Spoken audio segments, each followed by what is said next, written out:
গরমকাল ভীষণ, আমাদের একটুখানি প্রচার করতে হচ্ছে। এবং শুধু তাই নয়, আমার সব থেকে বেশি আজকে যে আনন্দ লাগছে, সর্ব জায়গায় আমি যেখানে যাচ্ছি, বিশ্বাস করুন মন থেকে বলছি, আজকে রাজনীতি মঞ্চে এসে দাঁড়িয়ে বলছি না। আরো একটা কথা আপনাদেরকে বলি, যে আমি কিন্তু কোনো রাজনৈতিক বক্তৃতা দিতে পারি না, কারণ আমি তো রাজনীতির মানুষ নই। আমাকে তো শিখতে সময় দিতে হবে। সব মানুষের একটা হাতে খড়ি হয়, আমি একটা ছোট বেবি, ছোট শিশু।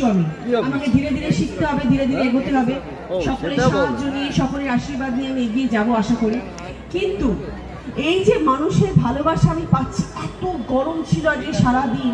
আমি যে প্রচার করছি, আমি তো প্রচার করছি ঠিক আছে, আমি জানি আমি লড়াই করতে এসেছি, ভোটে দাঁড়াতে এসেছি, সকলের পাশে দাঁড়াতে এসেছি, আমি লড়াই করছি, আমি ঘুরে বেড়াচ্ছি। কিন্তু এই যে অগন্তি মানুষ এই রোদের মধ্যে দাঁড়িয়ে দাঁড়িয়ে আমার সাথে হাত মেলানোর জন্য দাঁড়িয়ে আছেন, আমাকে দেখছেন, দিদি পাশে আছি, দিদি পাশে আছি, এই যে কথাটা বলছেন, এইটা না 10 জন্মে পূর্ণ করলে বোধহয় আমার জীবনে পেয়েছি আমি।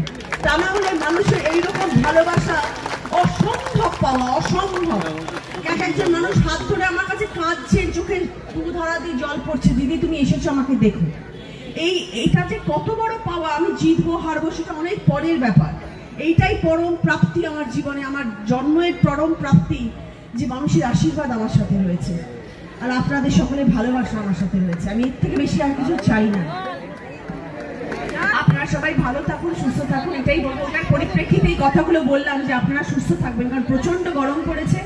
আপনারা হয়তো আমার সাথে থাকবেন, আমি যখন প্রচারে আসবো আমার পাশে থাকবেন, কিন্তু সবাই ভালো থাকুন। আপনাদের সবাইকে আমার চাই।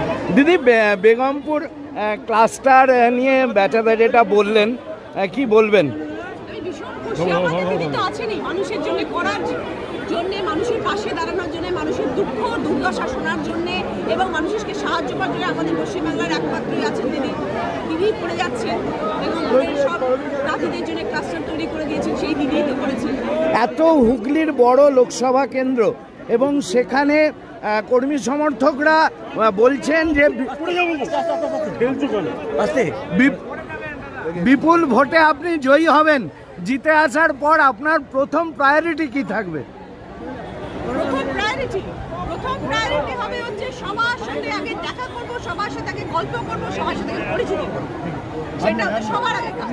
তারপরে তো মানুষের সাথে সারা কতটা আপনি আশাবাদী, যেখানে মন্ত্রী নিজে রয়েছেন, কতটা আপনি